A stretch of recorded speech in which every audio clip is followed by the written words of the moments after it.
Say me or Chris? Rich, sorry. Okay. I thought I heard Chris and I was like, well, there's someone else. You Uh, did hear Chris. That was my okay. mistake. So my name is Rich Orman. My wife and I moved up to Nederland in January from Aurora, and we live up near the elementary school on Sundown Trail. I actually purchased a house from some of you may know, Peter Fiore. So I'm in Peter's old house. Um, I and the coolest thing about the house is there's a secret room, um, which we didn't even know about when we looked at. And then I had the housing inspection, and this guy said, "You know, you have a secret room in the house, and there's like this mirror that pulls away from the wall, and there's a secret room." And the first time I ever met Peter, his first question to me was, "Did you find a secret room?" So, and because he had found it when he did his inspection too, the same way. So it's not like a lair or anything. It's sort of like a secret closet, but it's kind of interesting. You would never know it's there. Um, so I am a I was formerly a prosecutor, and I did also environmental law before I did that, and civil litigation and all kinds of things. I was a prosecutor for 18 years in Garfield County and Arapahoe County, and I retired from being an attorney. I went to film school, so I have a cinematography certificate, and sort of I can do producing and directing too. And I'm going to hopefully start doing documentary type of movies and things like that, commercials and so forth. That's sort of my plan. I have a bachelor's degree from CU in environmental conservation. I don't even think they offer that anymore. I think they call it something else. I think they may call it environmental science or something like that. But back then it was environmental conservation, and it was part of the geography department. Um, and so it was exactly what it sort of sounds like, but there was also a real science basis to it. So I had to take a lot of science classes for that. And so it's something I've been interested in a long time. I'm very interested in things like sustainability. I have an electric car. I'm planning on putting solar on my house. I like the idea of using solar as much as possible. And if I do both, I will, be able to drive my car on my own solar power mostly. So that's sort of my plan. Um, we have 3 dogs, no kids, Congrats on the and they will dogs. probably bark at some point. They will bark at some point, I'm sure. Thank you. Rich, what kind of documentaries are you interested in doing? Well, it's interesting. So the last one I did, I did a documentary for school and for a professional documentary class, and that is when COVID hit. So it's real. They really put all these limitations on us. I wanted to do one on. There was a whole bunch of stories in the Denver Post about the way these land developers would set up these metropolitan districts and sort of use them as a backhanded way to pay for all the infrastructure in the neighborhood. And then the homeowners who buy the houses wouldn't know about the huge assessments that they would get later on. Sort of a scam that was going on. I really wanted to do something on that, but the limitations I had really limited that. So I did this one on a layer in the geologic record called most people would call it the KT boundary, which is the discontinuity in the geologic record that shows where the asteroid or comet that hit the Earth and wiped out the dinosaurs hit. So I sort of did it on that, and I turned it into sort of like a personal journey type thing because I had to feature myself because of my limitations. And there's a place you can see this thing and go touch it down in Trinidad. So I drove down there. So I did it on that. I've sort of been going through my list that I've developed over the years of documentaries and things I'd like to do. One thing that really interests me are abandoned mines and the sort of obvious problems that they cause to the environment. Um, there's a lot of other things I'd like to do. There's a couple of towns in the U.S. where they have donkeys that just sort of roam the town.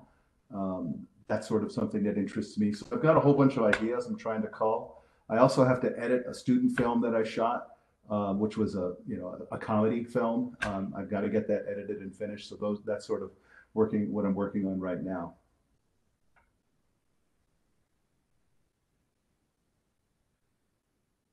Sounds interesting. Yeah, way to go.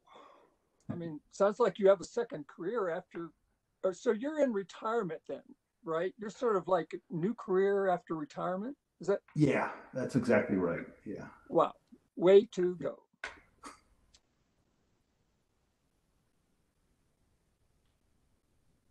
Well, I am super happy to have you on board. It sounds like this is going to be great.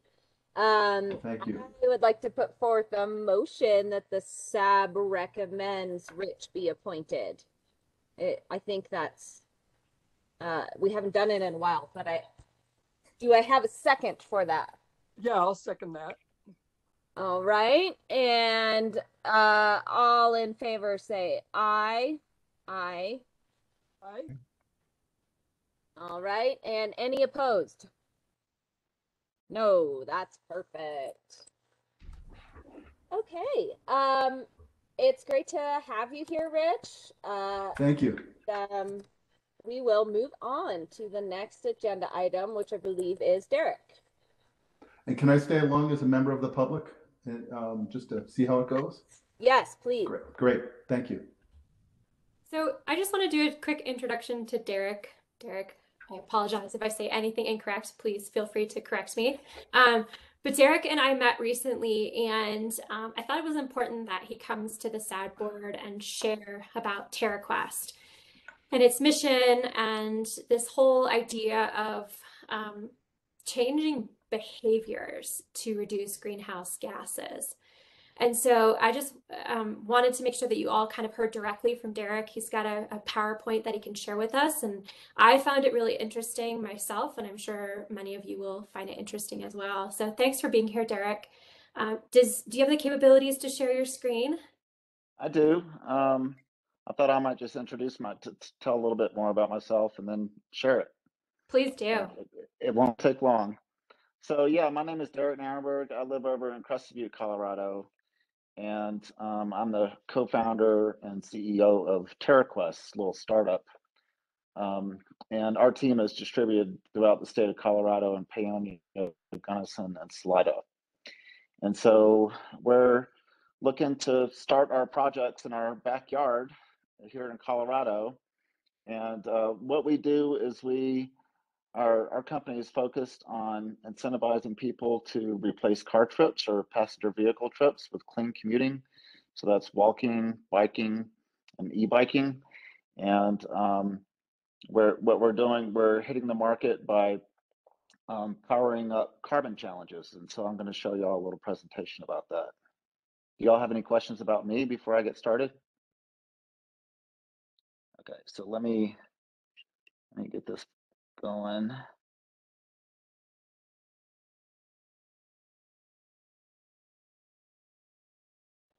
Derek, I do think it's helpful to know a bit more about your background and what you studied initially. Oh, okay. Well, sure. So yeah, my background is in behavioral neuroscience. I got a PhD that was co-sponsored by Duke and UNC. And the reason I started out in research is because I was motivated to improve public health. And my goal has always been I've always been interested in figuring out how to help people move more, how to incentivize people to move more. So I started out in basic research, and I left that because I thought maybe I could have more impact as a business person. So, but I've always been interested in mapping, always been interested in rewards, always been interested in incentivize, helping, figuring out ways to get people moving more. And this past year, as you know, climate change has been weighing more and more heavily on me. It was like last July, I made a connection between like, oh, there might be a way to connect my desire to get people moving more with taking climate action. And so that's how this whole idea started. So let me share my screen.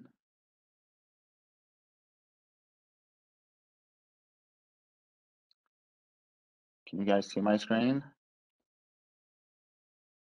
Yes. Yes. Okay. So yeah, me and my team became really convinced that climate change demands behavioral change. And well, let me just get on with the slide. So we really believe that clean commuting is climate action because the largest emission sector in the US and throughout most of the world is transportation. So in the US, the transportation sector is responsible for 29% of the overall carbon emissions. And of that 29%, 58 is attributed to passenger vehicles, so light duty vehicles. And I asked Erica this question, so don't give away the answer. But do you guys have any idea how many pounds of carbon are emitted by a car, let's say that averages 20 miles per gallon in 1 mile? Does anybody have an idea? I can remember 16 pounds per, this is going back 20, 30 years, 16 pounds per I gallon. read something recently that said Per gallon. So yeah, so Per gallon. Yeah, it's pretty close to that. So it's a pound. It's a pound of carbon for every mile that about a pound for every mile that a passenger vehicle drives. It's a shocking number. It's a shocking It is number a shocking if you think number. I about had no idea until I started researching this. I had no idea. Yeah, Derek, I just read that at 14,000 miles a year equals 7 tons of carbon. Yeah, that would be about right. Yep. So that would be U.S. tons. Metric tons there's 2,205 pounds in a metric ton, which I think I actually cover in a slide. Yeah. So our goal is to be 1% of the climate action solution. And I also asked Erica this question, but I'll ask everyone here. Has anybody read Bill Gates' book, How to Avoid Climate Disaster? Anybody read that? So anyways, he kind of got in hot water last year, but the book was still good. So anyways, in it, the reason I bring it up is because in it, he states that any technology that can't account for 1% of the solution should not be pursued, because the problem's too big and we need to focus on real solutions for the big problem. And so I bring it up because it makes for a pretty interesting back of the napkin math for TerraQuest, and that's exactly how I first approached it. So if we take a look at how, if 1 mile of clean commuting avoids about a pound of carbon emissions for every mile, and there's 2,205 miles, 2,205 miles of clean commuting equals 2,205 pounds of carbon reductions, that would equal 1 metric ton. And 1 metric ton is the standard unit for carbon offsets. So when we looked at this, we think and researched it diligently. We think it's totally possible to incentivize an additional 1 trillion miles of additional clean commuting by 2030. And that would generate 454 million tons of carbon emissions reductions. And that would be close to 1% of the goal 20 years before 2050. So there's actually, if you could get enough people switching from replacing their passenger vehicle trips with walking and biking, and it wouldn't be that much more, quite honestly. But if you could incentivize additional 1 trillion miles, that could help solve 1% of the climate change problem. And so there's an e-bike structural tailwind that's coming down the pipe that we think is really going to help us make progress in this area, or the world make progress in this area, because we believe bicycle electrification is going to be a major driver of decarbonization, because it's going to make it a lot easier for people to get around. So if we take a look at the first graph here on the left, on the y-axis, there's watt hours of energy required to travel 1 kilometer. And a bike, just a plain bike, is the most efficient form of human transport that's ever been invented. There's nothing more pure except for an electric bike. But I'll tell you about that in just a second. So a bike is the cleanest, then walking, then trains and buses, and then a car. And then, like I said, e-bikes are more efficient, as it turns out, because it takes less energy to charge a battery than it does to produce food that people need for calories to ride a bike. So I think that there's a lot of efficiency gains coming down the pipe because e-bikes are exploding. There's also a lot of research that shows that cyclists are happier, healthier, and more productive. So we know they're healthier. There's a lot of research showing that people, and you'll notice I'll be focusing on bikes. Walking is really important, but we're focusing on bikes because it's just so efficient. Active commuters have significantly reduced risk of all-cause mortality, and other diseases. I mean, diseases including diabetes and cardiovascular disease. There's a big healthcare cost savings associated with bicycle commuting. If you just add 30 minutes of daily cycling, it saves over $500 a year. You can lose weight riding a bike just as effectively as working out. And there are several studies that show that cyclists are the happiest commuters. There's one this past year that's getting cited a lot. Cyclists live longer, they take less sick days, and they're more productive because they're generally in a better mood.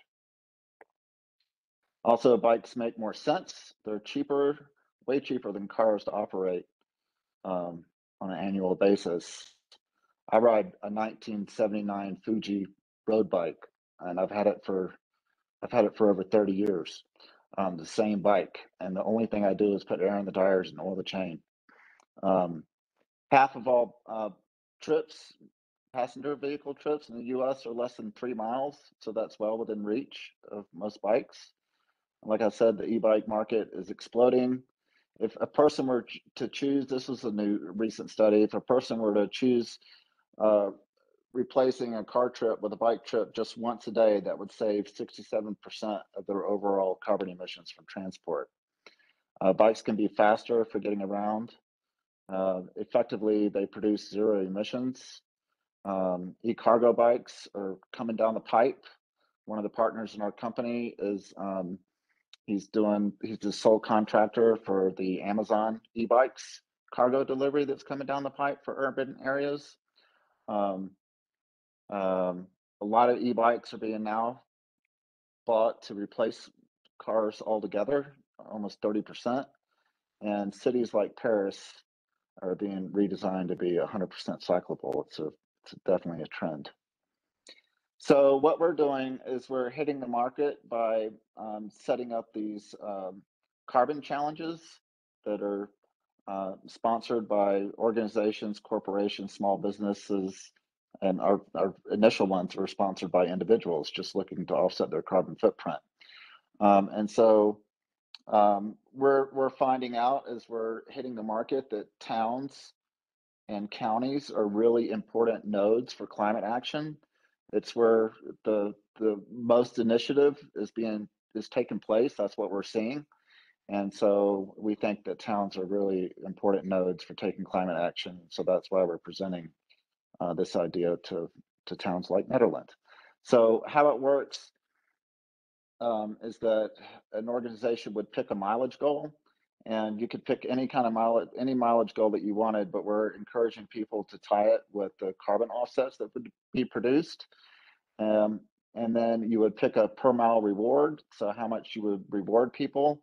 And the reason we're rewarding people, and I think I forgot to mention this earlier, is, and this is another big reason why TerraQuest exists and why I'm approaching the problem like a behavioral neuroscientist, is because small nudges have been shown to be really cost-effective policy tools, and you can nudge people for a short period of time and produce lasting change, and it can be really effective. So that's why we have the carbon challenges are rewarded by paying people on a per mile basis.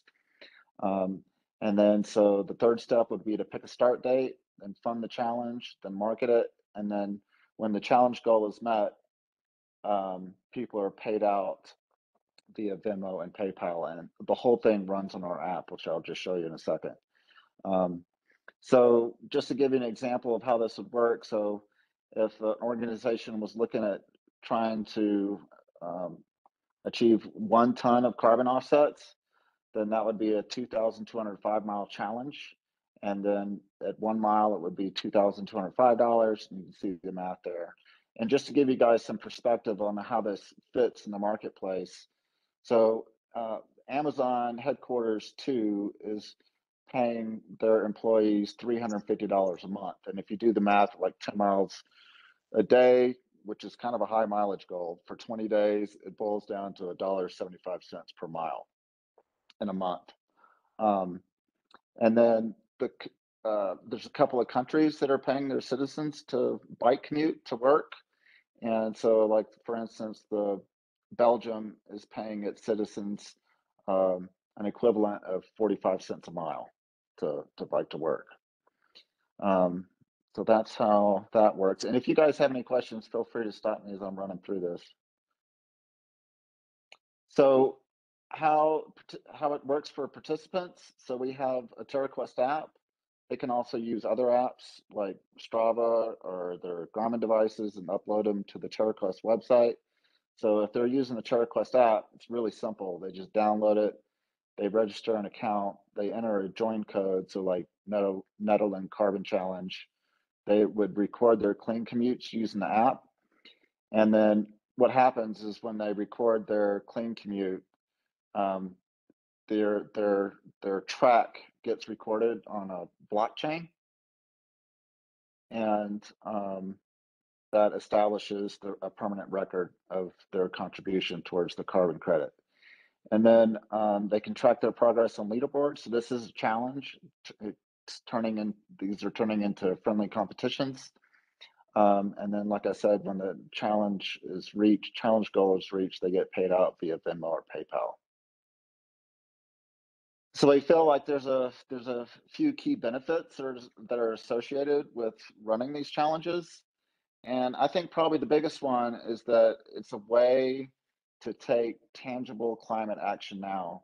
If you think about all the levers that are available and levers that you can hand off to people in your community, there's not actually very many to pull. And this is tangible action that can be taken right now. Because that carbon that's avoided by the car replacement, by avoiding a car replacement trip, that's real avoidance. And then another key thing is that challenges can be really effective ways to seed behavioral change, especially when they're combined with rewards. And then, of course, it's going to promote health and wellness. And then I think another big one, it's a way for an organization to establish a leadership position among not only your peers, but with people in your organization or in your community. It's a demonstrable way to say that we are taking this seriously. We'd like to get you involved and raise awareness about it. And then here's a way you can do something. So that's it.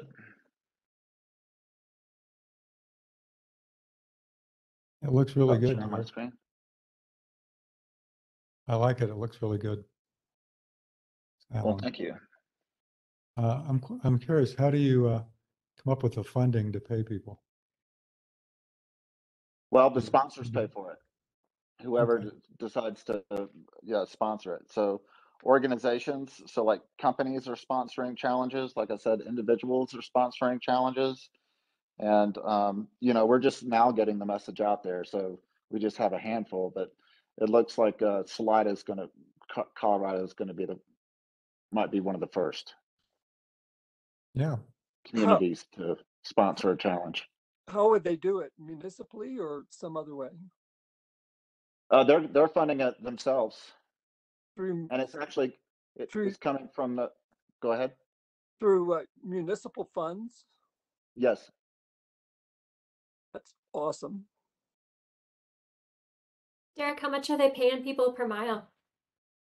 Right now they're leaning towards they're going to take it to the city council the first week of April, but they said when I met with them they're favoring the 50 cents per mile.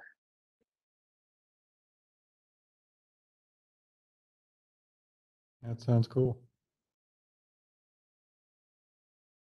They just think it's real. They think that the town people will. I lived over in Salida. I know what Salida is like. And just as a community member, if somebody offered me that opportunity, I would think the town's just the coolest. Do you know the details on Salida's funding? Does it have like a cap that? And do you know what that is? That are they saying we'll spend this much? They're thinking about doing the 10 carbon credit goal. So for 22,050 miles, this is going to be their challenge goal. So $11,000. Yes. And can I ask a couple questions? Yeah, sure. Do we know, has anyone ever done like a survey of the residents of Nederland and the surrounding area as to their commuting habits or what people are currently doing? Sort of like, to get like a baseline of what the difference would be. That would be very interesting to me. Rich, it's Miranda. Sorry, I'm lunch dinner eating. But yes, the Department of Local Affairs actually has that data, and I'm happy to share it with. I'll send it to Sab and copy you. It is really interesting, and what it shows is how many people live in Nederland and commute to work outside, how many commute to work inside Nederland. So I'll kick that over to the group. And the other question I had, is that open data? Yeah, I'd be happy. Derek, will you just throw your email in the chat? I'd be happy to put you on Sure. that too. Great. Yeah. Could you share that with the whole SAB, Miranda? I'll send it to the listserv and then add on Rich and Derek. Sounds good. the other question I had, and this is just being new to town and being in winter, because I like to ride my bike a lot when it's warmer out. Is there significant bike parking in town that, if people were going to do this, they could lock their bike up, or anything like that? Because I haven't noticed anything, but there must be something.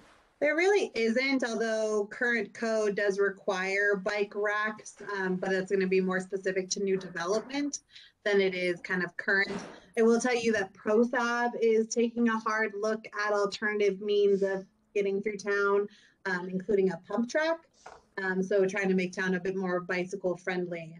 And you'll see more come out of their work as they tackle that trails master plan to talk about like connectivity through town for bikes. Yeah, we definitely are short on bicycle racks where you can lock a bike. Something we need to build. Yeah, and I don't know what Pace is supplying to businesses, but Matt just recently shared with us that businesses can still get free bike racks in Nederland. So, so if you do run across a business that could use a bike rack, I'd connect them with Pace, and that will help with the green business program we're going to talk about in a little bit too. So they can access them right now for free through the county. Yeah, that's great, Erica. That's what I was going to mention. I know the 80 Big Springs building got 2 bike racks through Pace. So that's a good option. They are just a single bar, I think. So you can't fit a whole lot of bikes on them. But it's definitely better than what we got. As a proud electric bike owner, I'm super happy to see all these stats. I invested in one last year just because I saw that's where the trend is, and I live so close to town, but up a really steep hill.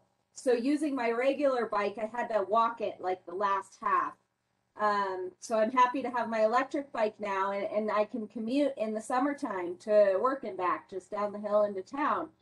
But winter is definitely, I think, the hurdle up here. So if we were going to do some sort of challenge to get people to do this, we should look at spring, summer, fall dates, of course. And I think what I'm hearing from most of us here on SAB is that we love this idea. This is fantastic. But our challenge as the town of Nederland would be, how do we fund it? Because we don't have a lot of excess funding. So I think that's just my general thoughts. Yeah. You could work with a sponsor possibly. We have people, we have a person, for instance, we're setting up a challenge in Prague. And it's being sponsored by an American looking to offset his carbon footprint, and he wants to support e-bike cargo delivery in Prague. So that's one possibility. Derek, are your carbon credits, I mean, are you selling these on the market? Will this person that wants to offset their carbon footprint get official credits for this? Or is it So just that's a good question, and I neglected to mention that, so thank you for asking. So this whoever sponsors the program gets the carbon credits, and the participants get paid. So initially what happens, how the app works is, as you are clean commuting, you receive the carbon credits. But after you get paid, or if you sell the carbon credits on Stellar Term, which is blockchain selling place, I mean a cryptocurrency selling place, then those credits go to whoever buys them, and then they're not sold again, but burned. Does that make sense? So for instance, if the town of Nederland sponsored it, once the participants were paid out, those credits would go to Nederland.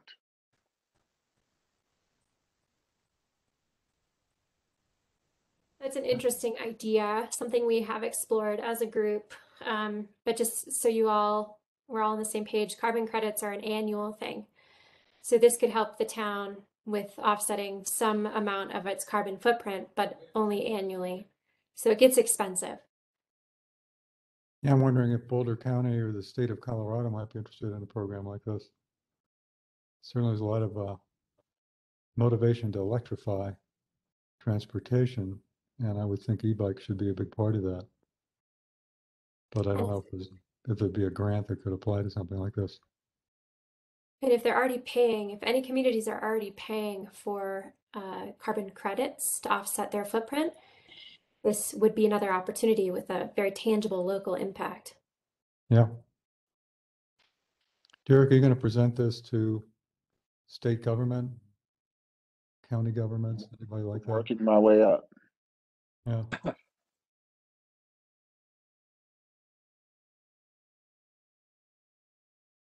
Well, The Colorado legislature is very oriented towards addressing climate change. So that's a good thing. As long as things don't change dramatically in the election, that should stay that way. So I would think they might be very, very intrigued by this. Well, thank you for saying so, and we are working on it. We've kind of been hiding under a rock, operating stealth until very recently.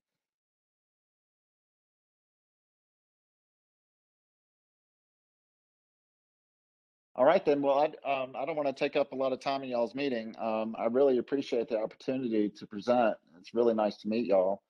I'm not sure how much longer I can stick around, but I would like to stick around for at least a little bit longer, if that's okay with you. Yes, of course. We're always happy to have members of the public around. I like seeing how it works at the grassroots level. I'm a grassroots kind of guy. Thanks for your presentation. Yeah. Yeah, thank you. Right. So I skipped the first thing on the agenda, which was actually just a little bit of business here and about how we respond to people who email into the SAB listserv. And then also with this new hybrid setup, we need somebody to be in charge of getting in-person quorum counts. And so I just wanted to ask the board how they felt about the kind of split of duties on stuff like this, responding to public inquiries and getting quorum counts between us as the SAB board and also Erica, who's kind of, you know, there all the time working with town.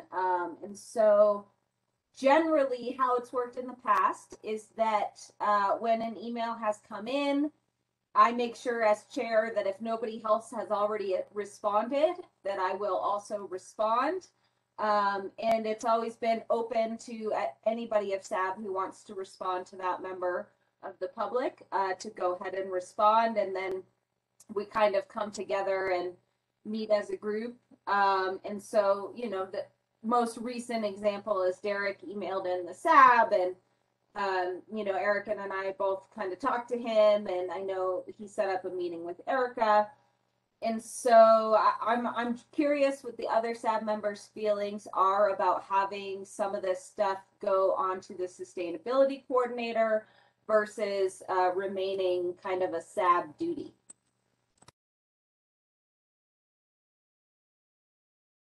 Well, I worry about overburdening Erica, frankly. So if she's up to be up for serving as a gatekeeper, for example, then I think that would be awesome. But you know, it's a job. You know, it'd be like. But I do think we need a better system than the way we had with Derek, which seemed a little, you know, a little like everybody was chipping in, and that's probably not the best way in general. It probably would be better to have something more focused for responses. But I'll stop there. Yeah, thanks. That's exactly how I feel too. Is that it's kind of a little disjointed right now. It would be great to have one person in charge of it, but I also want to make sure that Erica can focus on, you know, the meaningful projects that we're working on and not get swamped by some of these day-to-day things. So I think I feel the same way you do. Alan, do you have any thoughts? I would agree. I think if we could not burden Erica with that, it'd be a better idea, because we wanted to focus on big picture items. And if there's some way we could set up an automated response, that would be ideal, where people could just, you know, I don't know exactly how to do it, something on the website that just says you're going to be there or you're not, and in person or whatever. I don't know if Peter could help with something like that. So one thing, it's Miranda, one thing we could do, which is what we do to the Board of Trustees, and the clerk Macy is happy to do so, is we just text every member and say, will you be at the meeting? Are you going to be in person or virtual? And we're happy, Erica, to take that on for SAB if that's of interest. Seems like text message, we used to do an email and that wasn't successful. So text message usually works better for us. You know, as the ones who need to know whether we're setting up the room or not, I do think that makes sense. That way I don't have to like hit up you, Erica, to be like, are we doing this or not? We would be able to make that call ourselves based on the responses. I think that's a great idea, Miranda. Okay. Take that on. Did we skip over to in-person quorum counts just now? Or I'm taking notes here and I'm a little confused because we had email responses, and then A, and then B was in-person quorum counts. So when we did quorum counts, when the town's clerk department does quorum counts, we would be asking you if you would be attending the meeting and whether you would be in person or virtual. And would Erica be doing that? No, the clerk's department within town will do that. Oh, okay. Can we go back to the email response issue? Did we get a decision on that? No, we did not get a decision on that. So Erica, why don't you tell us how burdensome you think that would be? I'm happy to do it. I do think that there's some value keeping it within the board, and then I can step in when requested. The challenge is, and the reason this came up is because it's hard to know who's been responded to or not because of our sunshine laws. And I wonder if we could get around that if we just BCC'd the SAB. So if you reply to a SAB email, you reply to that person directly, and then you BCC SAB, so that when people hit reply, it doesn't go to all, but everyone sees that it's been replied to. So we know that we're not missing somebody and someone hasn't been responded to. I think that, from my perspective, is the biggest challenge. Miranda, is that possible? Can we Yeah. BCC the group? Absolutely. What you just can't do is engage in a dialogue. So because BCC automatically stops that ability, it's fine to do so. That way if someone responds, they're only responding to one other SAB member and it doesn't create a problem. So that is a great plan if that's how you want to handle this. So then that would allow, Melody or Larry or Laura to step in to reply, and then we all know. And then if you do want somebody to be brought into the conversation, you could just, ask them to respond in that BCC email. I really like this idea. Awesome. That's an easy solution, I think. So then, Erica, you wouldn't act initially. Is that correct? You would wait for, or is that right? You would just observe board members, or what? Or would you do anything? I mean, unless we ask you to, or how would that work?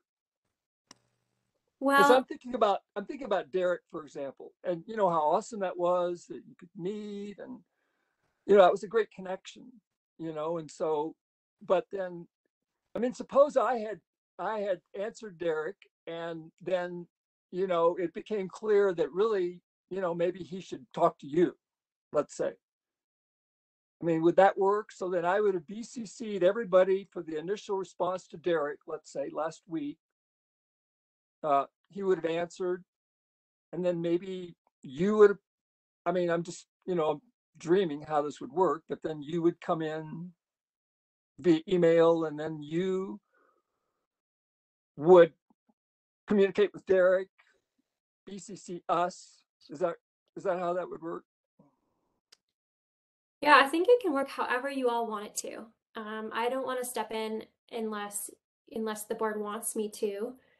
I think I could see stepping in if there has been an email and no one's replied to them in a few days, maybe let's say 48 hours, and then I may step in. I don't necessarily see that happening. Melody is super on it. Larry, you too.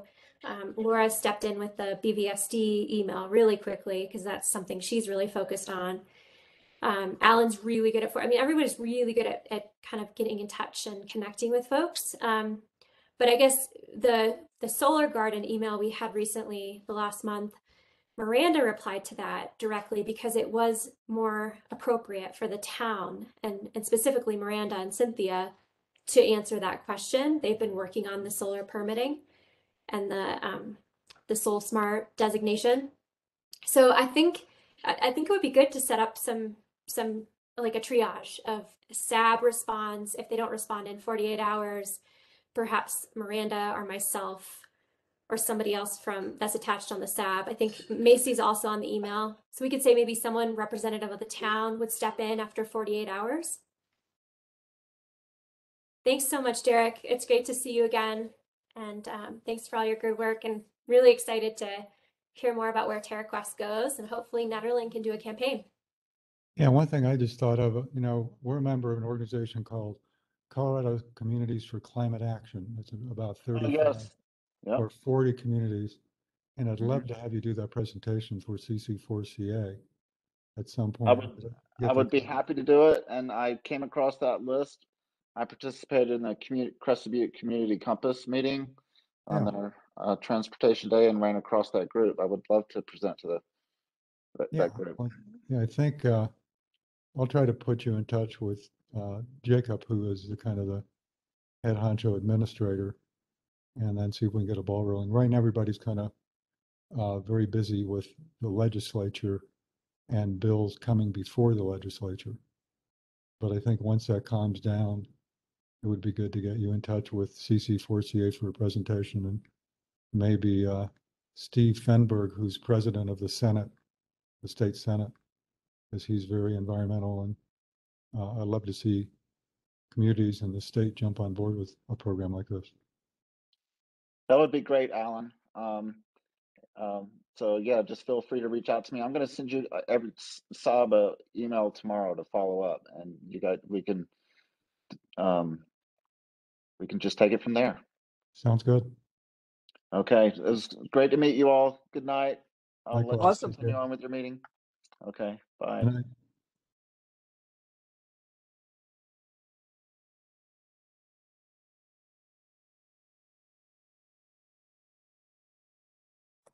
Okay.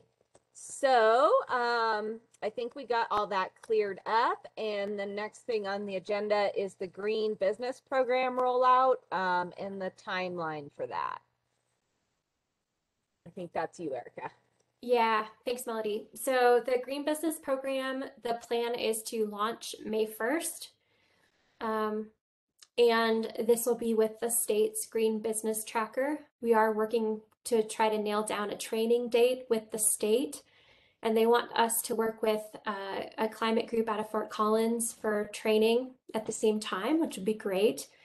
PACE is going to be involved with that. Matt Hannon is ready to really be along the way with us the entire time and to help us, which is fantastic. And just met with the NDDA ED. She the ED, Miranda? She is, Kate. Yeah, met with Kate, and they're on board for helping us campaign and advertise. I'm going to present to the NDDA on April 13th about the application process, which hopefully we'll know a bit more from this training before then. If not, I'm just going to go through it and really familiarize myself with it. But really excited about this. The question I have for you all is for businesses to go through the state program, the Green Business Tracker the state just launched, and to be recognized by the state, they need to have their application in by the end of June, so June 30th, which that's a huge advantage. And one of the reasons we wanted to go with the state's Green Business Tracker program versus the counties is for that ability to be recognized at the state level. But to have a campaign for 2 months is pretty short, and it doesn't give us a lot of time to campaign and really help those businesses through the application process and through some of the things that come up along the way. So what we've been thinking is we would extend that. So we'd launch May 1st and likely close it the end of August or September 1st. So that would give businesses July, August to really, double the time that campaign is open. But the businesses that apply after June are not going to be recognized by the state until the following year. And I don't know what you all think about this. At this point, we're thinking it's more advantageous to have a longer campaign period, allow more businesses to participate, and then they would just get delayed state recognition. But yet we could still acknowledge them at the local level during a celebration in probably early October, hopefully at the farmers market. Does anybody have Can thoughts? they not be in both the state and the county program? At the Yes. same time? Oh, we can't do both. We have to do one Green Business Tracker or the other. We can't do both at the same time, but we can recognize them all at the county level in October. They would just be recognized by the state if they were in that first 2 months. Yeah, I think you're right. I don't think you're going to get it. I don't think it's enough time to get anybody signed up between now and June. Yeah, I agree.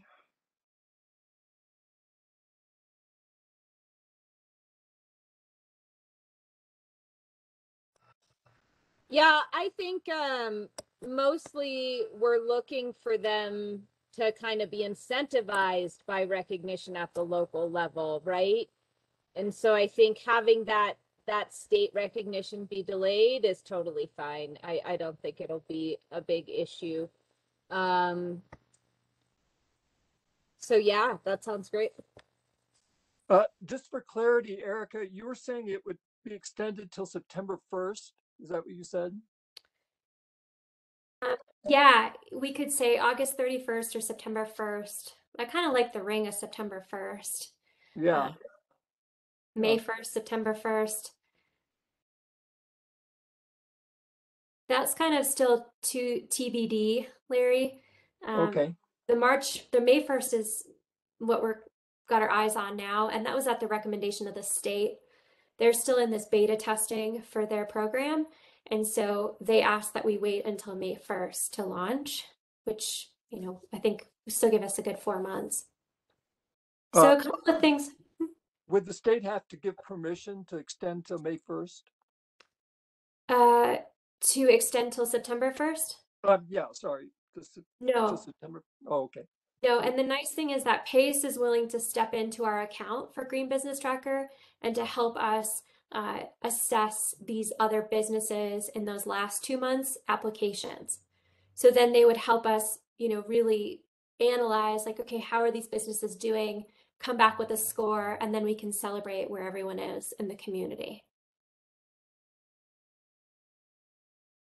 So a couple of things to think about is, as this program starts, you know, Alan, you know this very well, Melody, you as well, it really takes getting boots on the ground and really going door to door and talking to businesses, telling them about what this program is, connecting them with Matt from PACE, connecting them with someone from the town perhaps, and if they want assistance, you know, being ready to help them as much as they would like or not like, to get them through this application process. The other thing to think about is this climate action challenge. And have I talked to you all about this already? From PACE? I haven't heard about it. You did briefly before, but I actually don't remember it. Okay. But you so, did. Alan, this is a really cool new campaign that Boulder County is doing. It's the Climate Action Challenge, and it can be paired with this Green Business Tracker application, so they'll get more points for participating in it. And the neat thing about this Climate Action Challenge is that PACE will help businesses build their greenhouse gas inventory, and not just once, they'll actually help them update it on an annual basis. And so that's something that can take a lot of bandwidth and resources for a business to do. And PACE is willing to really help them with that process. So they'll get more points for that, which is nice. We still need to figure out how that's going to liaison with the state's Green Business Tracker, because this is a county program. But we should be able to find a way to kind of add that in and to have them recognized and get more points for participating in this new program.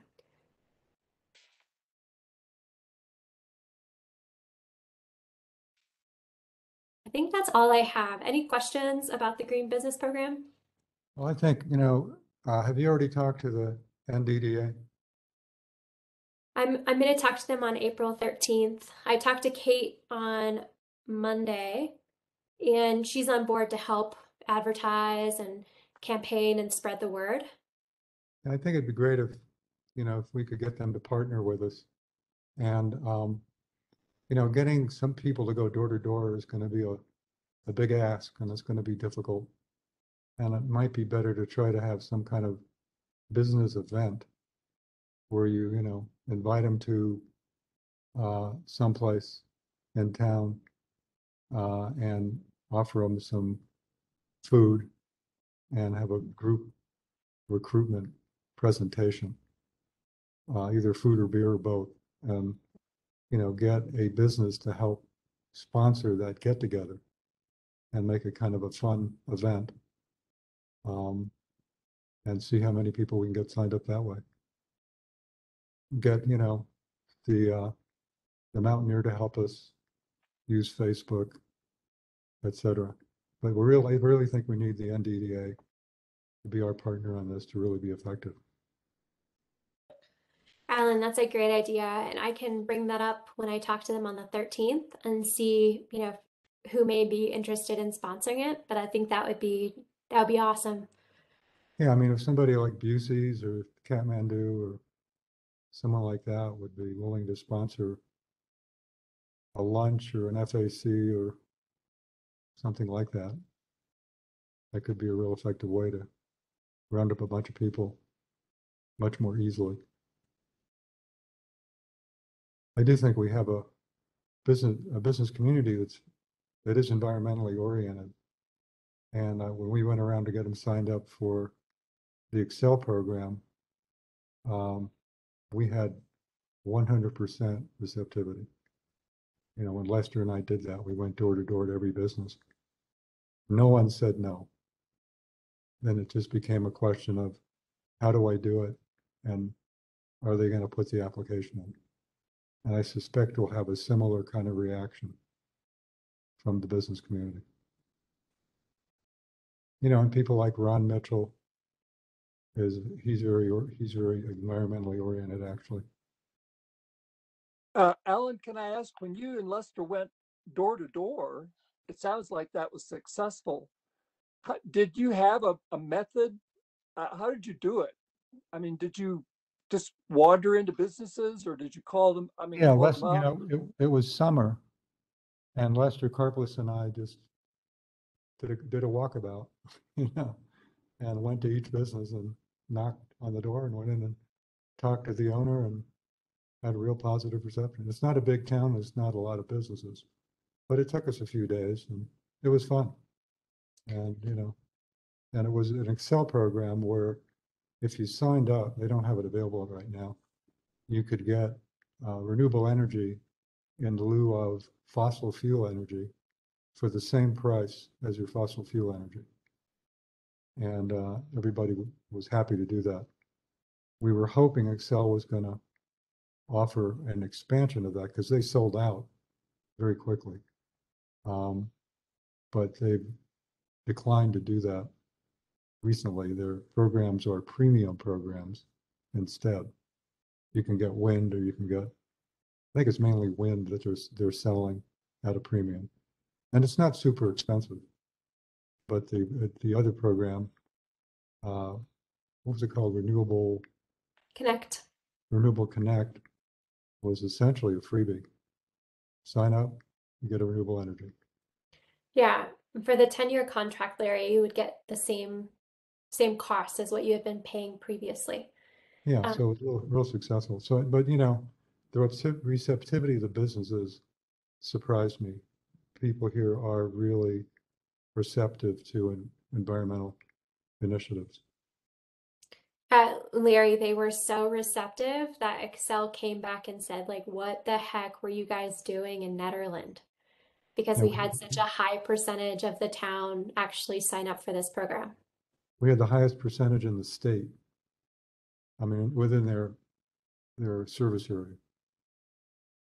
Well, can I ask you, Alan? It sounds like you and Lester, I mean, I can see how the two of you could be, you know, a good pair. I mean, as two ambassadors. I really can. I know Lester, and you know, I have so much admiration for him. So, you know, but he's gone, or I'm assuming. So, but can I just ask you particularly, because I'm kind of thinking door-to-door campaigning for this, you know, it's not as attractive as the Excel program. It's not as easy to understand. So, you know, it's not an easy sell right away. However, I'm just wondering, I mean, what about a walkabout with me, where we just do that and maybe we just introduce the idea, and then maybe there's going to be, you know, something at Kathmandu or something. And we say, you know, we're having a little event, oh, by the way. And then maybe if we could add something to leave them, some literature, I don't know, anything. But yeah, if we know, had a handout, Lester and I did have a handout that we gave them with an application form. well, what would you think about that? I mean, what if we just did it one afternoon on a nice day? I mean, just hit the town, you and me, with a handout, and maybe we'd lined up Kathmandu, Yeah, you know, I'm just getting off the board of trustees after 5 years, and I've got a couple big projects I've got to get to that I'm a writer and I've got 2 books I have to finish, and I don't have the bandwidth to walk around town right now. But I okay. would encourage you to do it, and maybe we can get somebody else from SAB, because Okay. it was really a lot of fun, and you know, but I really don't have the bandwidth to do it. Do you like the idea though of that door-to-door approach? Yeah, I mean, it's probably nothing more effective than that interpersonal connection, if you have the time to do it. Because we have real friendly people, and nobody closed the door in our face. It was like, oh yeah, come on in, and we talked. And yeah, last time I talked to Lester, he was trying to buy land in Gilpin County, but it's not a good time to look for land. So I don't know. Are they not? Is he still around, or did he take off? I think he's still here. I saw him not too long ago. Him and Karna Yeah, were he in was yoga. renting a house up on Ridge Road for a while, right? Yeah, I Yeah. know that isn't going to last long. So if you know of a spot that maybe might be for rent, we need to keep them local. Yeah.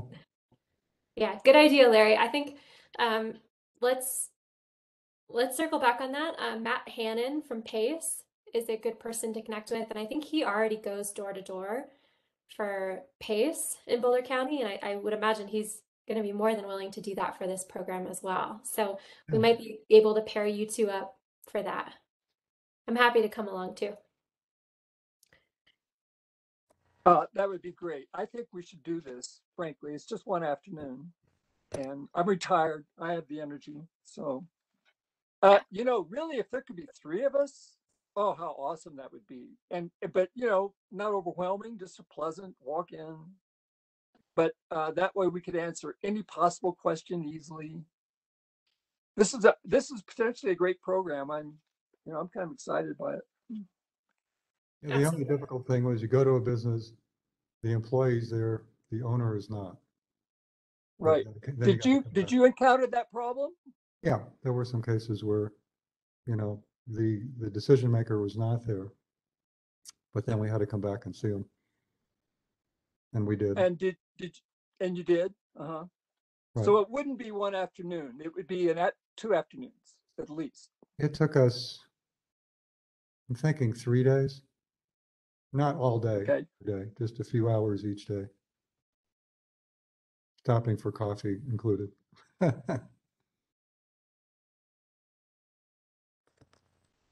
Yeah, my question is, Erica, do we have plans to put this on the DDA agenda just to make them aware, when we get closer to the rollout? I think that would be a good place also to get the ear of some businesses.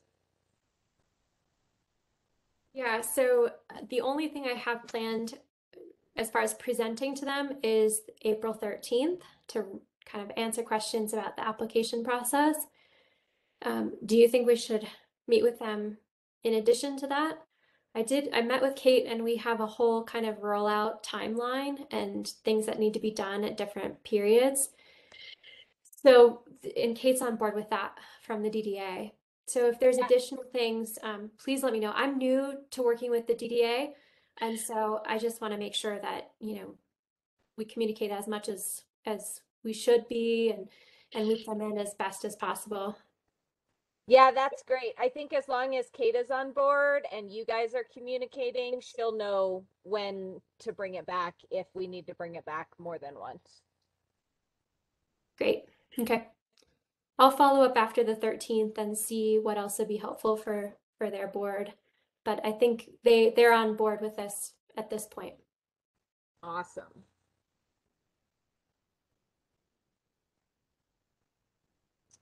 Any other questions or comments about the Green Business Program?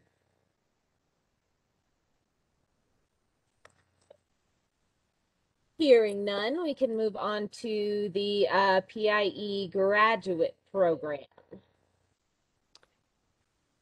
Thanks, Melody. So PI is Partners in Energy. It is an Excel program, and we have the ability to participate in it again because we are an Excel community. We did this in, was it 2019, Melody? I think so, yeah. And we mainly focused on efficiency and energy. And I talked with Leah Yancey from the county today, and she gave me a little bit of a background on PI. But it sounds like it really started with this efficiency and energy focus, and it layered in solar at some point, and now it's moved into EV, electrical vehicles.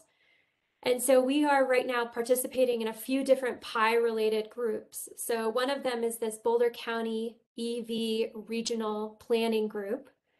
And this group just had its 4th meeting. There's 6 total.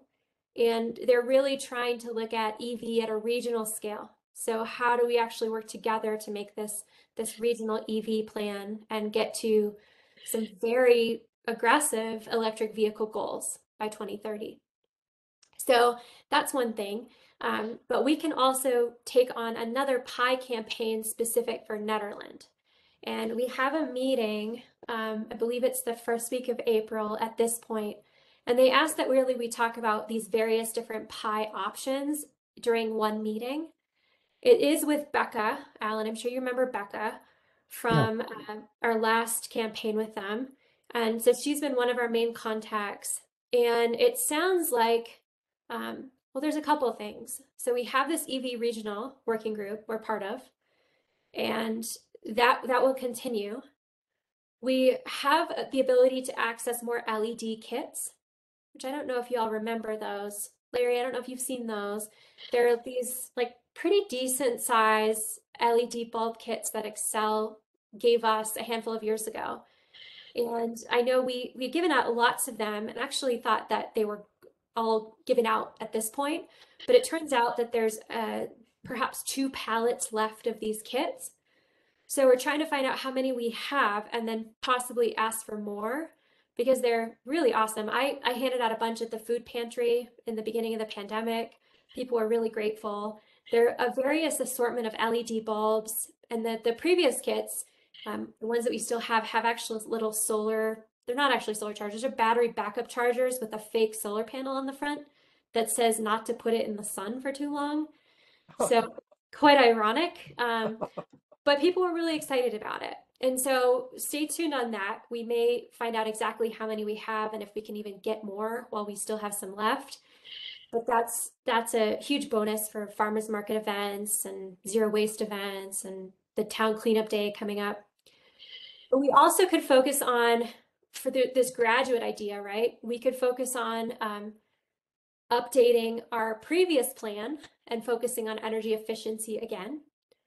We could focus on electrification EV plan, which I'm a bit curious because it sounds like we should be able to do that and something else at the same time. So we'll know more about that soon. We could look at an energy action plan, which I just pulled up Broomfield's, which they did in collaboration with PI, and it's beautiful. I can put it in the chat for you all. So I'd be excited to see that. Or we could think about some other things we haven't necessarily thought about. So I would be curious to hear what you all would think would be beneficial. Maybe you want just more information about PI in order we can talk about this in the next meeting. But it's basically a opportunity we have as Excel customers to really use these resources that are available to us to help move us forward, whether it's in an energy action plan or efficiency. We can really tailor it to what meets Nederland and helps with its goals. Melody, what to add to that? You've worked with PI a lot. Yeah, I don't have much to add. I think you pretty much covered it. And I'd be happy to answer any questions. Yeah, I never did hear what kind of overall response we ended up with to the energy efficiency outreach. We really tried to get people to try to get energy audits and then update their homes. And I don't know how successful we were. Maybe we can get, is there anyone we can ask about that? Yeah, I can send an email to Becca and to get a recap of how successful that first campaign was. That's a great point, Alan. I don't remember it being terribly successful, but I remember we got at least a half dozen folks going through energy audits. Melody, do you remember exact numbers? I don't. I was just trying to look in the SAB Google Drive and see if it's in that folder. So I'll do some perusing. Yeah, electrification for an automobile, an EV, I think is, probably only going to be applicable to a very small number of people who can afford an EV. And, I'm sure just getting the electric charger installed in the garage is hundreds of dollars, let alone buying the car. So I think, the energy audit is free, and there's a lot that can be done for next to nothing. And yet we had difficulty to get people to sign up. And maybe now that COVID is fading, we can appeal to people again. And energy is not going down in price, it's going up. So, maybe people will be more motivated to try to save on their natural gas and electricity bills because, Excel's planning to roll out, I think, 3 price increases in the next year. For in particular natural gas, but electricity too. So you're talking about a lot of money, and a lot of that could be saved if people had more efficient homes. So that is some it's negative motivation, but it's real. And maybe we can use that as a lever to motivate people to reduce the hit they're going to take from those rate increases. Is that too negative, or what do you guys think?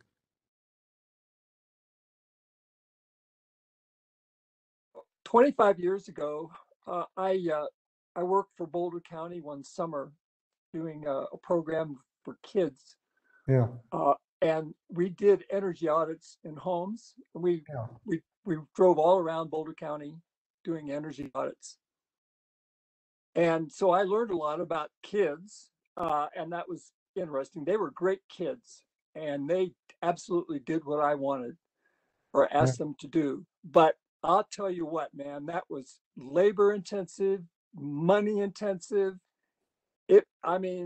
And we had grants from outside agencies to do it. Boulder County did. And so we were just doing what we were told to do. But right away, I'm kind of like, who would pay for this? I mean, and other than just urging people, hey, you should get, an energy audit. It's like, those are serious. If you're talking about a real building energy audit, wow, that's tremendous amount of work for one building. Yeah, I had it done here when I first moved to Nederland, and the county came in and did it for free, actually, that time. Yeah. I think when we rolled it out, Erica and Melody, was it free or was it $50? I forgot. It wasn't a lot. I think we worked with David at the county, so Yeah. that it was income based. So if you were low income, it was $50, I believe, and then if you were not, it was 100. I think that's the way it worked. Well, I think low income was free. That I do know, but I don't know about regular folks. If it was 50 or 100. Is that available now? As far as I know, I don't think the county's done away with that program. We should find out. Erica, do you know? I don't, and that just reminded me that Dave Hatamonji is no longer going to be our representative at the county. It's going to be Leah Yancey. Mm-hmm. So we'll have more contact with her. But it would be good to circle back with him since he's really in charge of Energy Smart and see kind of what the current options are. Yeah, we need to get connected to her sooner rather than later too. So with Leah? will they work in Nederland, municipal Nederland? Oh yeah, we had Boulder County up here last time. Uh-huh. And Excel has been willing to do some funding in that area as well. I don't know what they have available right now, but they have put money up for things like energy audit, energy efficiency in the past. So I think we should check with Excel and the county to see what is available. I will send an email and follow up with that. I have been in touch with Leah. I actually chatted with her today, Great. which is when I heard about, now she's going to kind of take over for Dave. Yeah. but I will follow up and see kind of what is the cost of that entry level audit. And maybe the other costs as well, you know, the more extensive one with the FLIR camera and the fans and things like that. I remember them being a little tricky because it's this relationship with Excel and Energy Smart. And I definitely got feedback from residents and businesses in Ned saying like, yeah, I called and I couldn't necessarily get through to someone, and they said to call this person, and then they said that I wasn't calling the right number, or call this other person. So it seemed like there was some confusion as far as Energy Smart doesn't do their own energy audits, someone else does, and it's the same with Excel. So it's kind of a lot of people you have to get on the same page, but maybe that's changed since the last, you know, a few years ago when we were doing this. So I will, I'll check in with them and see and follow up with you all. Yeah, we definitely want to make sure that if we have someone interested, they don't get the runaround. And Yeah. I do remember that now, that Excel was difficult to deal with. Or the people they hired, it was hard to get a hold of them. Was it called Clear Smart or something? Is that Yeah. the third party, Clear Smart? Something like that. Okay. Yeah, so just to circle back around, I don't see any results as far as numbers. I do remember Becca showing us some numbers, like 3 businesses participated out of our goal of 5. And I forget how many homes, but our target was 80. I don't think we got that many. But we did get, I want to say maybe 20 homes in various programs between the county programs and the Excel programs that were offered. So we didn't get 20 homes to get the energy audit, but we got different people to do fridge replacements and different people to get lighting upgrades and that kind of stuff. So it'd be great to see. I'm sure they still have it in their record somewhere of what those stats are. And so what we did was a combination of an energy action plan. And now I'm remembering that I'm looking at the documents. They kind of, instead of doing the whole year and a half of the program on the energy action plan, they said because we had already so much other background planning, we spent 6 months on the energy action plan, and they presented that first. And then we went into the efficiency programming where we really focused on residential efficiency, but we also had that target for refrigeration efficiency within the town. So I think that's how that went. So moving forward, especially I think after going through the program, we don't really want to, I don't think we want to go for an energy action plan, but really utilize it for something that is an on the ground, you know, project that really connects with people in town, whether it's business focused or residential focused or both. But yeah, what I remember is they had resources, and that's what was helpful. Is they had a printer that paid for printing costs, and they had $100 to put towards snacks at a meeting, and those simple things really added to us being able to get that done. Yeah, and we gave out hundreds of those LED light bulb kits. Yeah. And they Those were, those LED kits really excite me. If we could get 2 pallets of those to give away at farmers market or whatever, oh my gosh. yeah, That we would already be have 2 pallets. wonderful. Yeah.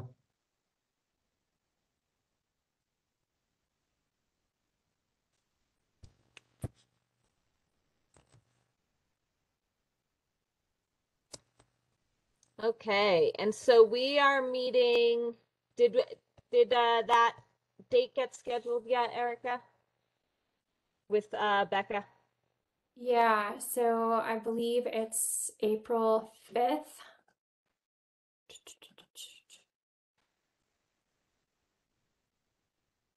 Yeah, I'll look for it right now, Melanie, and see. It's not coming up on my calendar right now. Okay. And I'm sorry, is she the Excel person? Is Yes. that Becca? Good question. She's actually with this group called Brendel Group, and they are kind of the contracted business to kind of run us through this PI process. Yeah, they do the heavy lifting for Excel.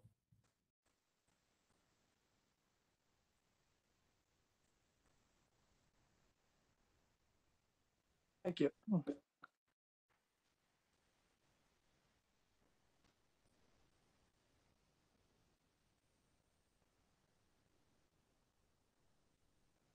I don't know if I've gotten an invite for this meeting quite yet, so I can share that with folks once it's confirmed.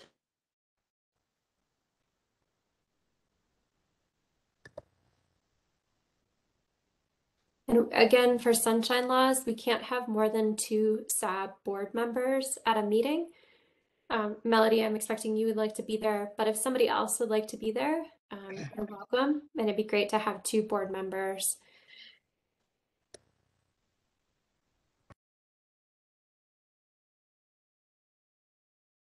I could volunteer for that. Would that be in Boulder or? It'll likely be virtual, Larry, Oh, but we'll virtual. confirm that. Mhm. Sure, I'm sorry. I could do that. Awesome. That'd be great.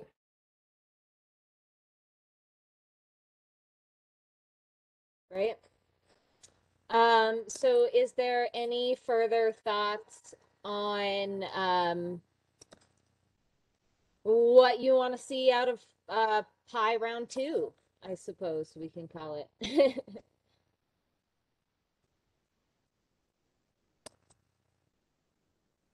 I'd say anything that benefits local residents, help them save money. That's going to motivate people. What can Excel bring to the table that can save people money?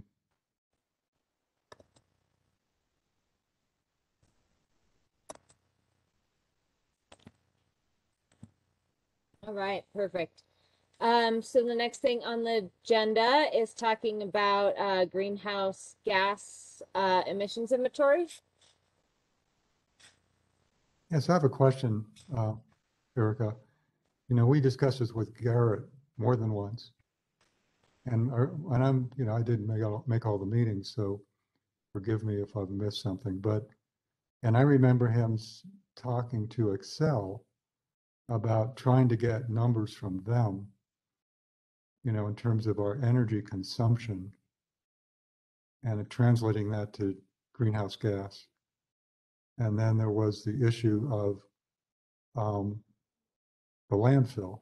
You know, we do great with recycling and diversion and composting, but he couldn't get a handle on the trash haulers and what they were picking up and was going to the landfill. So that's another greenhouse gas number.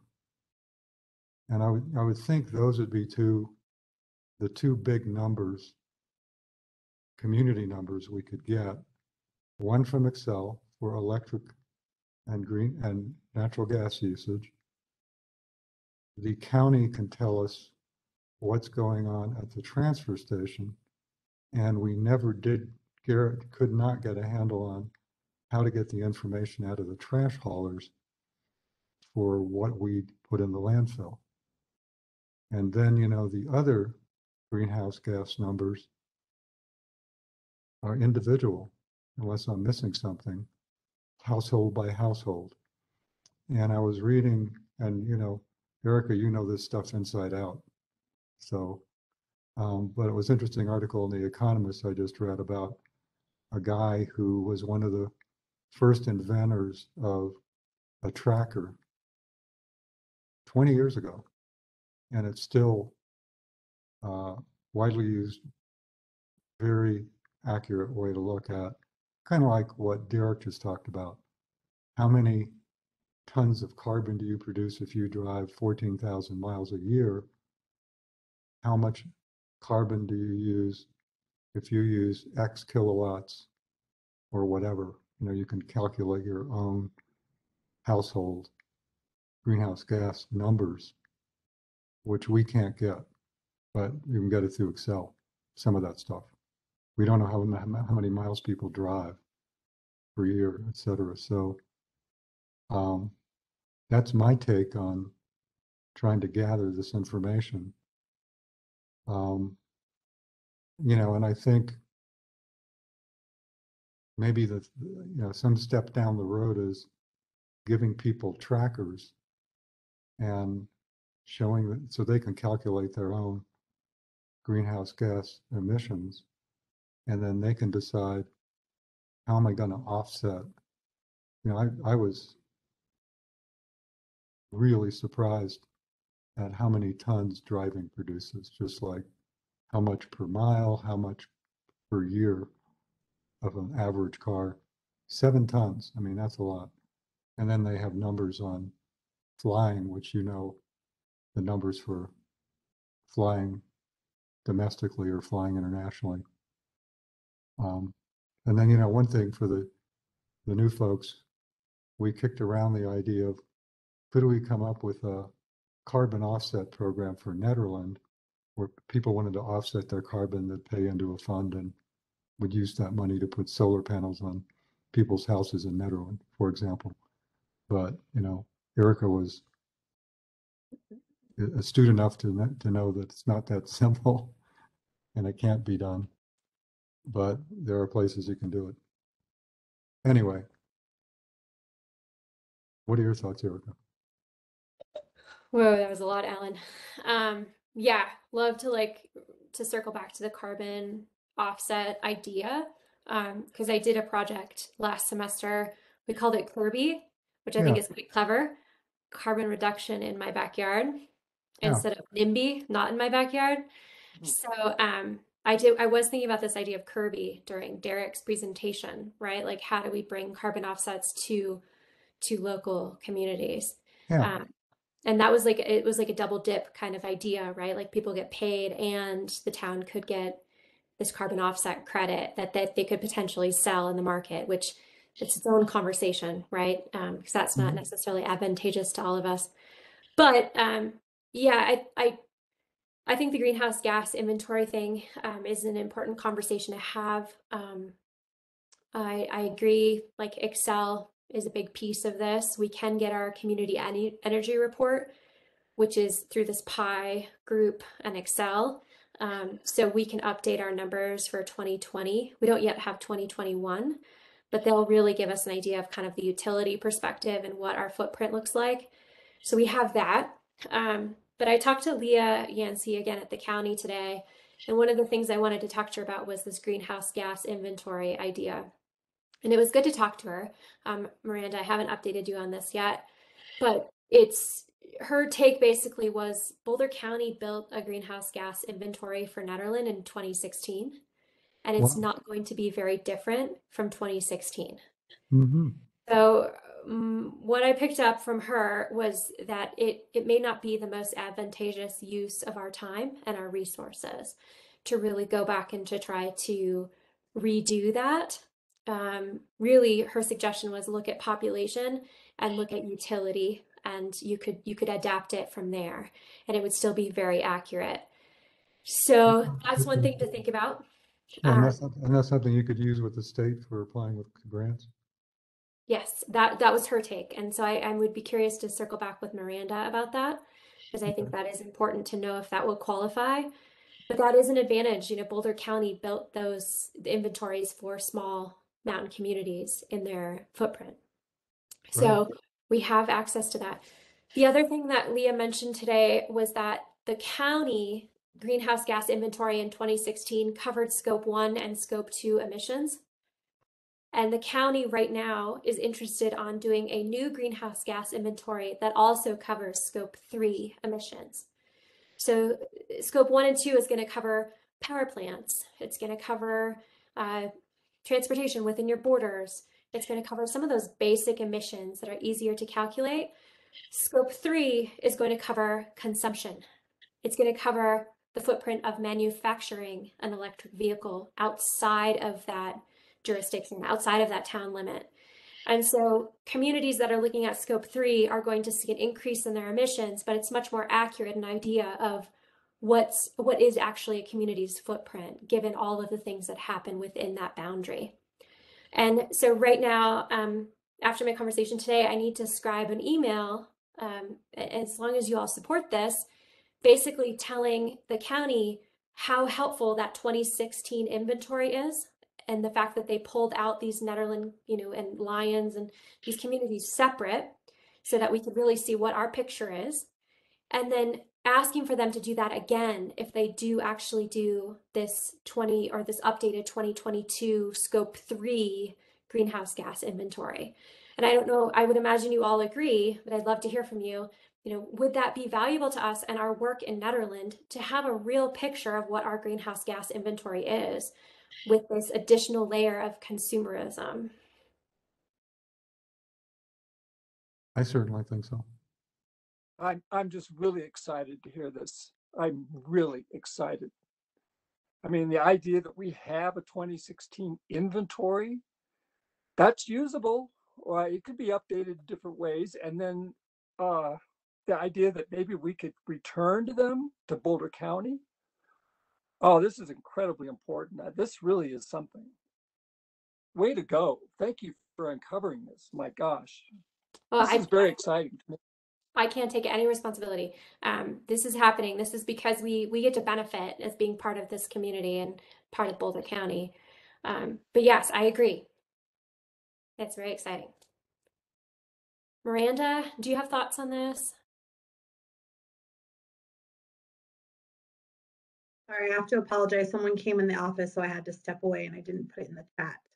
So Erica, I don't have thoughts without a repeat, and I don't want to miss that next time. We'll talk about it another time. Okay, deal. Yes. Melody? I absolutely support looking at the 2016 numbers and also pushing the county to go for an update that separates out the different communities. I think that's a pretty easy case to make, that yeah, we know what our impact is as a community if you guys can help us separate this out. And it's not just us, but also Lions, and then the county as a whole can see what transportation is like in their community, who's commuting from what community to other community. I think that's valuable for them, but yeah, I support it all. Rich, we'd love to hear your perspective too.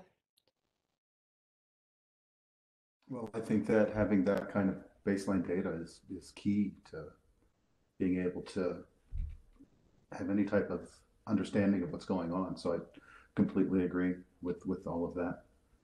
I'm sort of new to this, so I'm trying to soak everything in. I can tell you on the issue of electric cars, I think getting the charging set up is more than a few $100s. Yeah. Like when I was looking into getting a charger in my new house, and it was probably going to cost me $2,000. Then I discovered that there was actually a welding plug in my garage that I can actually use as a charger. So I'm using that instead, which is great. So I didn't have to do anything. One of the other things on Excel is my house here has one of these smart meters, and I don't know if they've installed that on everyone up here, but in addition to rate increases, I think they're going to go to a tiered price system for electricity based on the time of day. So it'll be more expensive at various times of day. So like for me, I would charge my car overnight if I was on the grid. I don't know if that's something to think about, but encouraging people to use the grid at those off-peak hours could save money. And also, I think there's a carbon offset in doing that, because especially at night, there's no solar, right? So we don't have any battery backup that powers the grid in Colorado to speak of. So you're talking about, but there still has to be a baseline of power generated so that our lights work and our clocks work even in the middle of the night. So there's a lot of excess power generated in the middle of the night just so that it's there in case it's needed. So it's almost carbon free to some extent, because it's going to be generated and not used. if you use it at that time over the middle of the night. For instance, an appliance running in the middle of the night, although I wouldn't want to necessarily run one because it'd be noisy. Things like that is something to think about.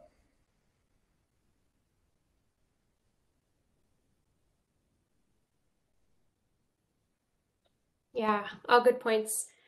It kind of reminds me too that it might be nice to circle back with Leslie Klostrom from Clean Energy Action. Is that their group? Colorado Clean Energy? I'll have to look back, but she's one of the ones that's really kind of pushed against Excel to try to decarbonize as quickly as possible and has had some great numbers. You know, just even like the amount of batteries that have been bid to Colorado Excel by Tesla alone in the last few years is like mind blowing.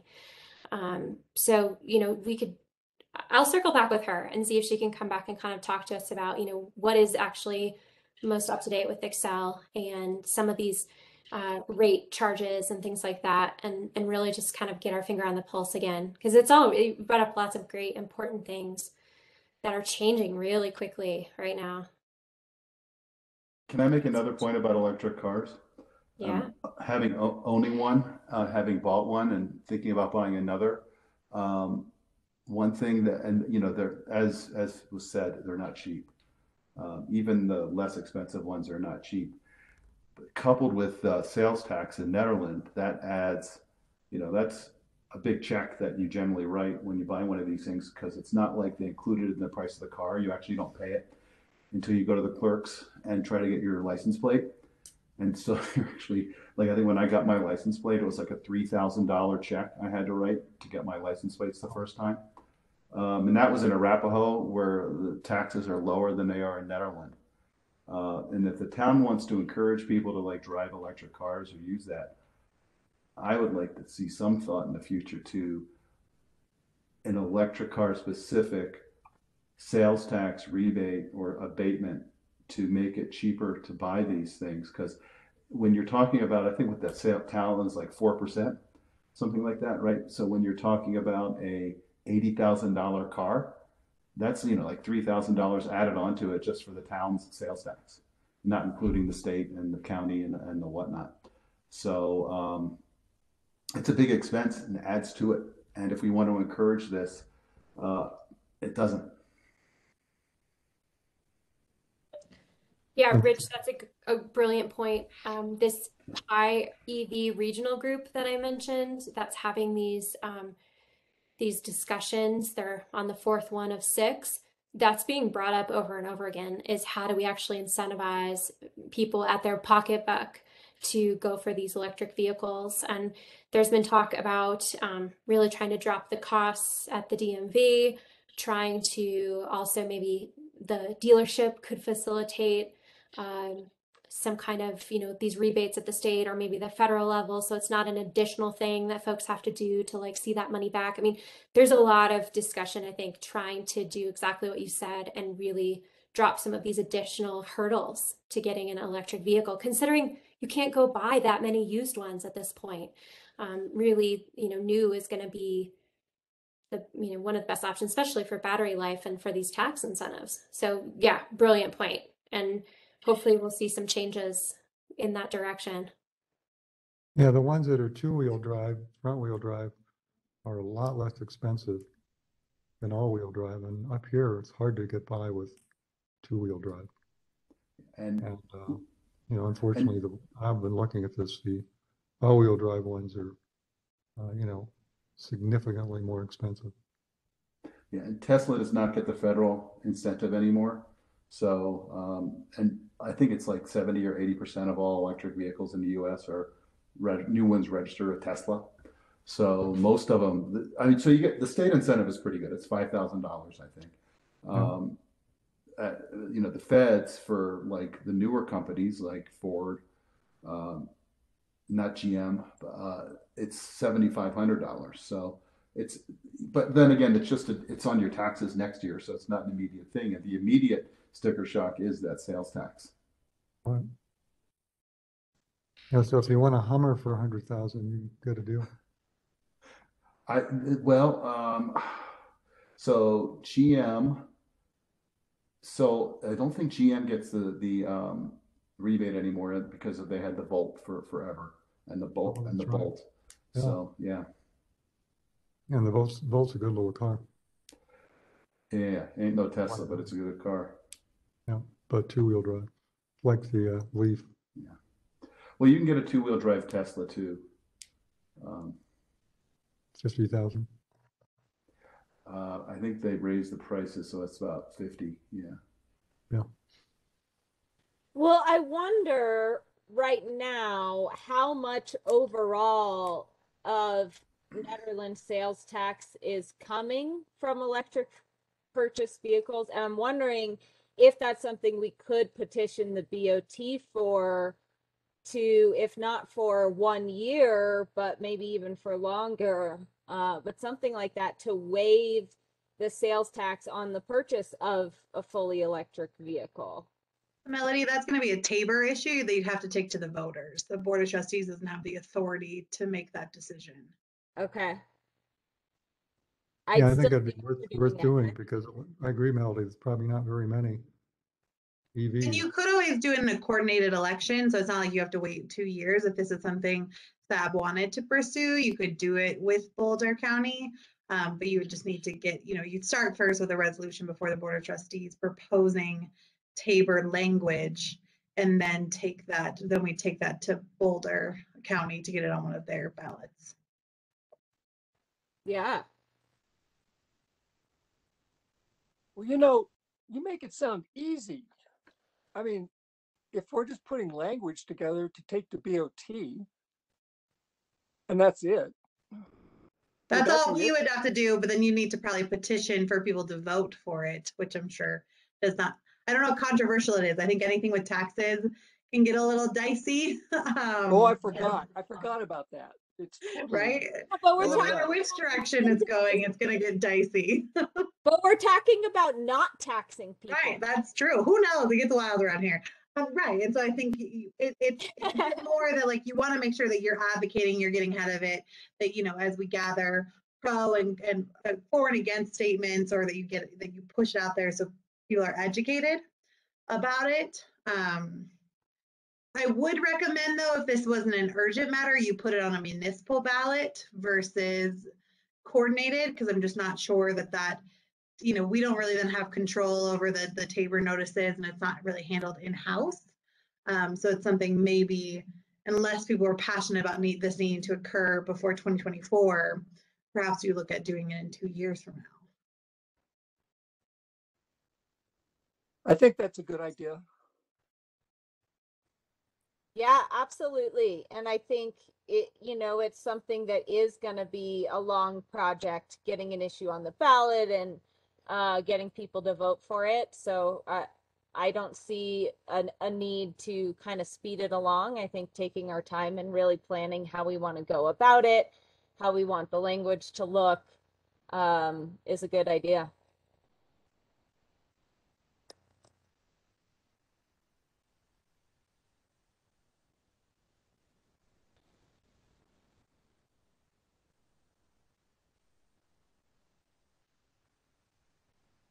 I think this is a great idea. If we feel like we have the capacity and the bandwidth.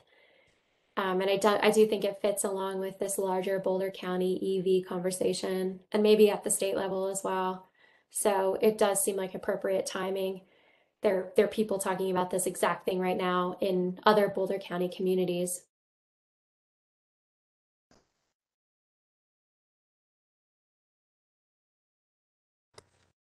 Yeah.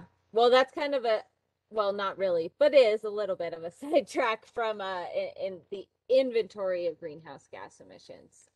But I think it's a good kind of overall look at maybe what some of our goal focus areas are. It seems like renewable energy and alternative transportation are definitely some things that are kind of coming up right now, and people happen to be passionate about. So I don't think we're going to have time to get to a full goals discussion. So I just wanted to mention that. Do you need anything else from us, Erica, as far as the inventory?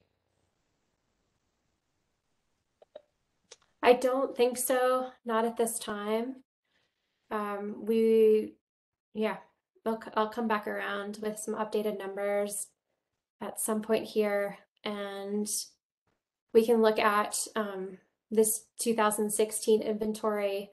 And I am going to send an email to Leah, stating what you all shared, that this would be very valuable for us to have a broken down Netherlands specific scope 3 updated inventory from their next round. So I don't know timeline. That's probably going to be a couple years out. It's going to be a big project. And it sounds like it's just going to go to RFP soon here. So, but it's exciting. It might just be a couple years out at this point. Good. Well, since we're just about out of time, I'll give you some good news to end the meeting on. The public, I don't know if you heard, but the Public Utilities Commission is forcing Xcel to retire the Comanche coal plant in Pueblo immediately. It's been the biggest polluter in Colorado for some time. It's never worked well. It's cost ratepayers a fortune, and they wanted to spend another 13 million on it. And we lobbied the PUC, CC4CA, I mean, and they said, no, you cannot try to refurbish this and use it. So retire it, do more renewable energy. Now they may build more natural gas, knowing them. But anyway, I think that's good news. It helps us in Nederland to get closer to our 100% renewable goal a lot more quickly, since Xcel is where we get our energy. That's great news, Alan. Thank you for sharing that, and thanks for the lobbying. Yeah, I didn't think we'd get anywhere, but it was so satisfying to have it turn out that way. We have to credit the legislature that's been really progressive and innovative in appointing the right people to the PUC, the Oil and Gas Commission. They've done a great job.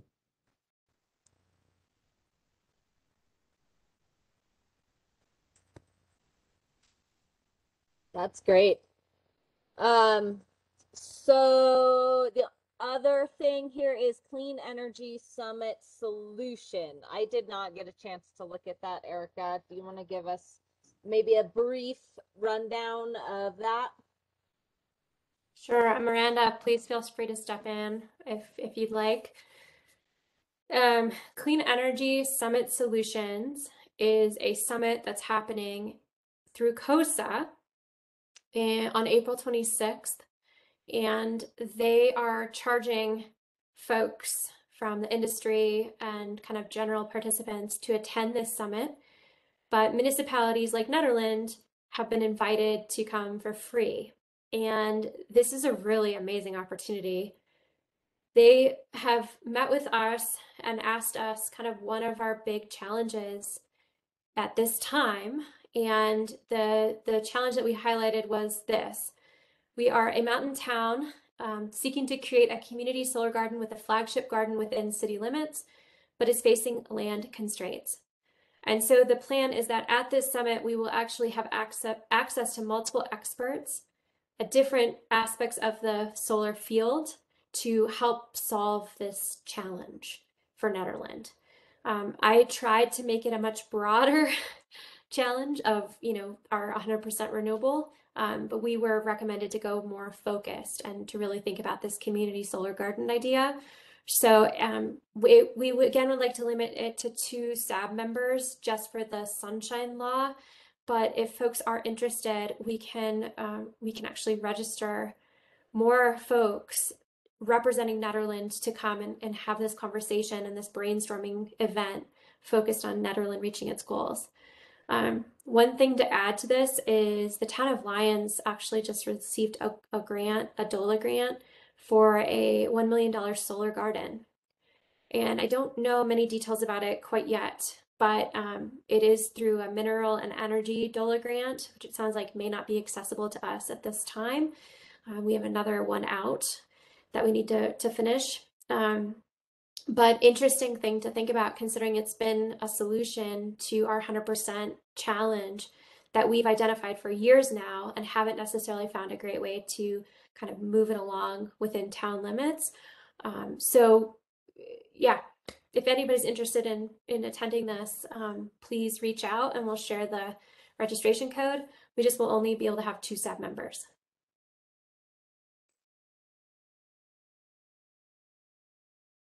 Just for clarification, since I'm taking notes, did you say that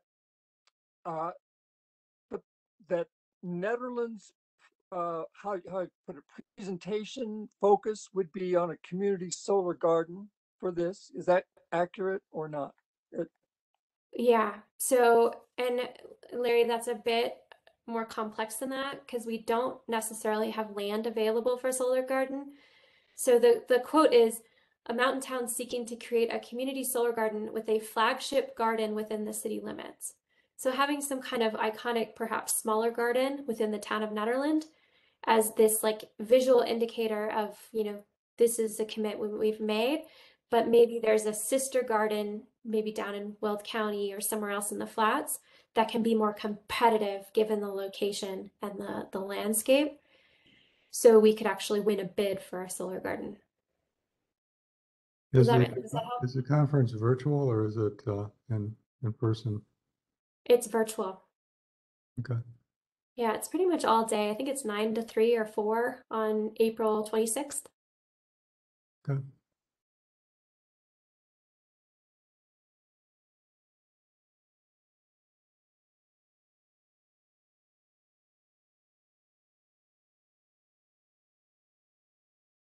Yeah, I would love to know if sorry, my computer made a weird noise. If Hunter or Laura would be interested before kind of jumping in and saying I'd be interested too. But yeah, I think that's awesome. I'm glad to see that that's a forefront of our discussion as all communities here, you know, in Colorado. So that's great.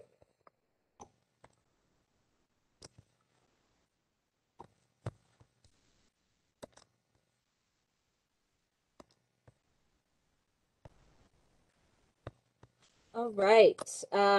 Is there anything further from anyone about anything?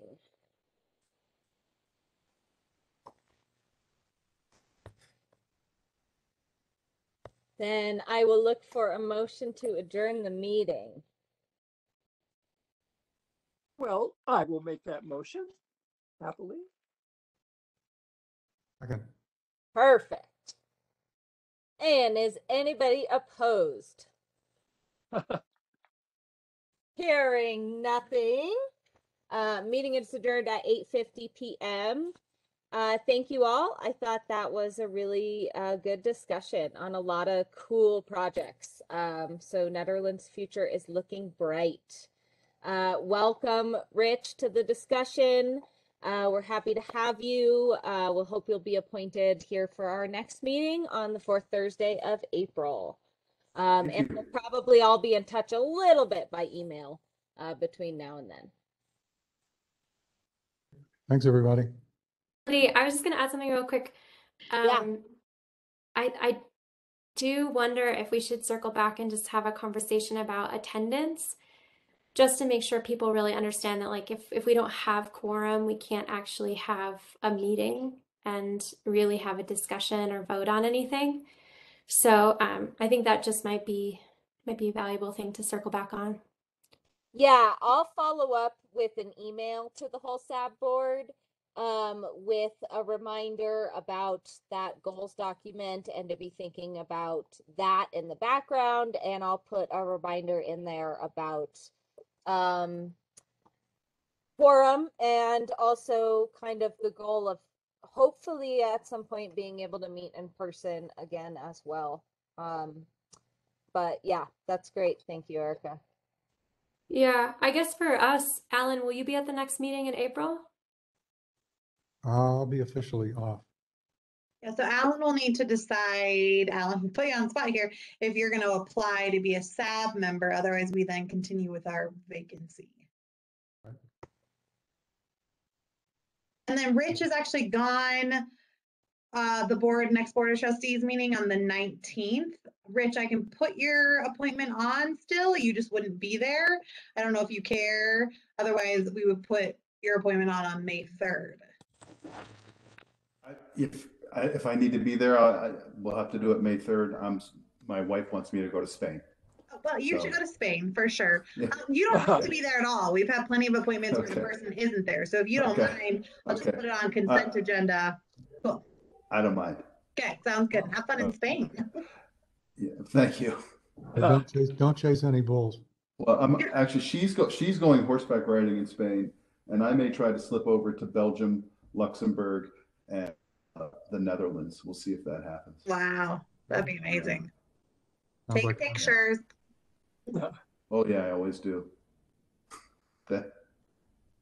Yeah, I'm just wondering, as far as folks meeting in person, so we would just need quorum to meet in person.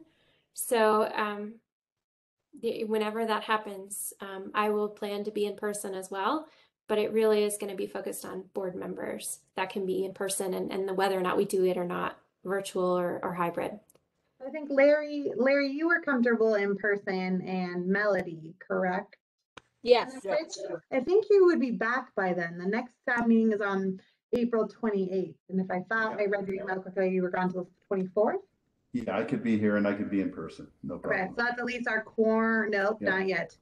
When No, you- well, technically, yes, because we're short. Shall I put that in the notes that we Yes. are meeting virtually in April, or? We're or going to wait? meet in person in April in hopes Yeah. that Laura, Hunter, and Patricia can join us. Okay, so we are meeting in person for Yep. April. Yep. Great. And I'll bring cookies. Way to entice us, Oh, That's great incentive. right? Great. It's been a while. I don't know about you guys, but I really look forward to it. Yeah. Yeah, my bandwidth would like it. That's for sure. Awesome. All right. Thank you all, and I hope you have a great evening. You too. Thanks. Folks, Thank you and- all. welcome, Rich.